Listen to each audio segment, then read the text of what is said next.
Okay, let me set the stage. We've got a full log home, lakefront over in Big Bear Lake on South Eagle.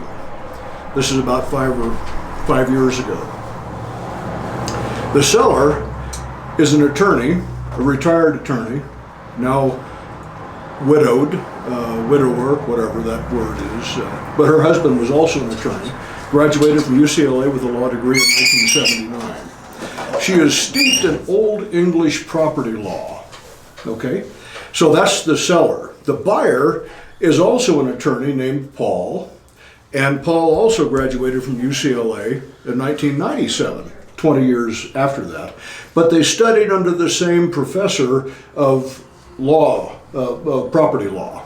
So they had that thing in common. The way I discovered that they had similar academic credentials is that I mentioned the word Bruin, and both of them, oh yes, well, are you a Bruin? Yes, I am. Are you a Bruin? Yes, I am. So that connection was made. Susan, being steeped in Old English law, said at the conclusion of the transaction, when Paul bought the house, the log home from her, said, let's do the Livery of Seisins ceremony. Paul knew what that was. Susan knew what that was. I didn't know what that was, but I said, hell yeah, let's do it, right? So then I had to discover, Susan took a fair amount of time and told me about the Livery of Seisins. That's actually, there's two words. Livery is the same as delivery or delivery.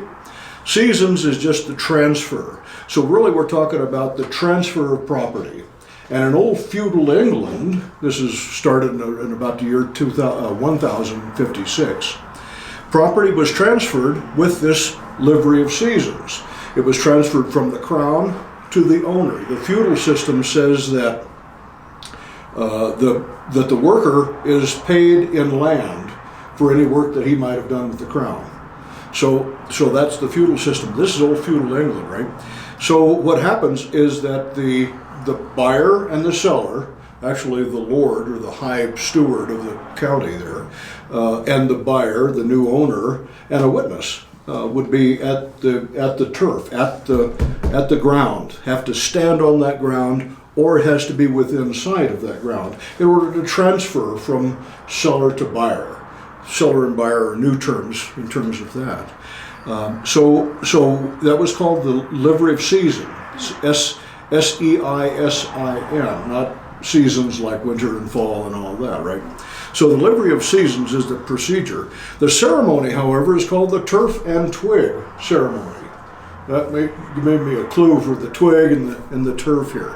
But what happened is the buyer the buyer, the seller, and the witness would all be in the same ceremony. Now this is the way you transferred land for 1,000 years. Well, almost 1,000 years, right? No deeds, no written. It started back in 1056 when very seldom was anything ever written. There was no written documents, right? It was all verbal. So this turf and twig ceremony really became the way to make it official. Several hundred years later, then the deed was created, and the deed didn't actually do the transfer that it does now, but the deed was just verified that the turf and twig ceremony had taken place, that transfer had taken place. Now the way you transfer that with the turf and twig, and it's all ceremoniously, and we did this, by the way, videotaped by the buyer's daughter, taped the ceremony out in the backyard at the lakefront over on South Eagle there. Very cool.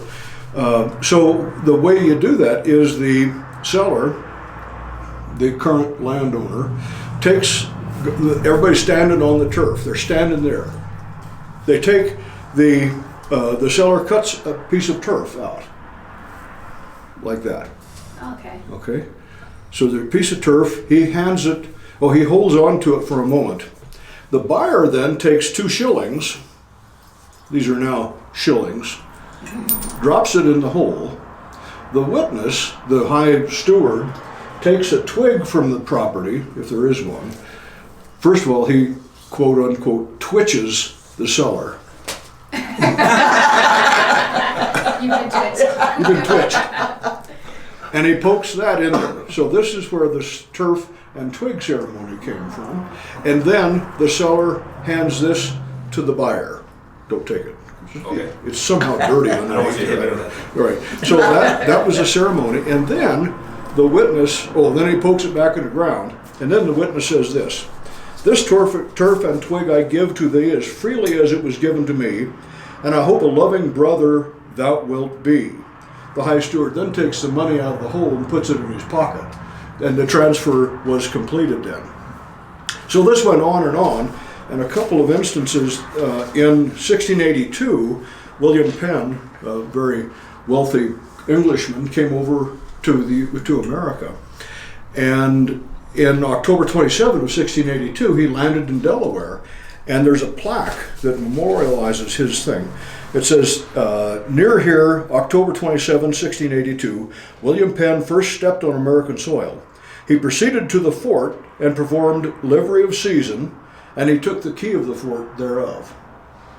We did deliver unto him one turf with one twig upon it, a cup of river water, and soil all in part." And there's actually a plaque in Delaware that memorialized that process of William Penn. And of course, William Penn is the guy who created Pennsylvania, right? And that was created just to give everybody religious freedom in the new American soil. Now, finally, there is two parts of English law. Number one was the Real Property Act of 1845. It didn't abolish livery of seasons, but it did provide for a deed that could be used, a written deed.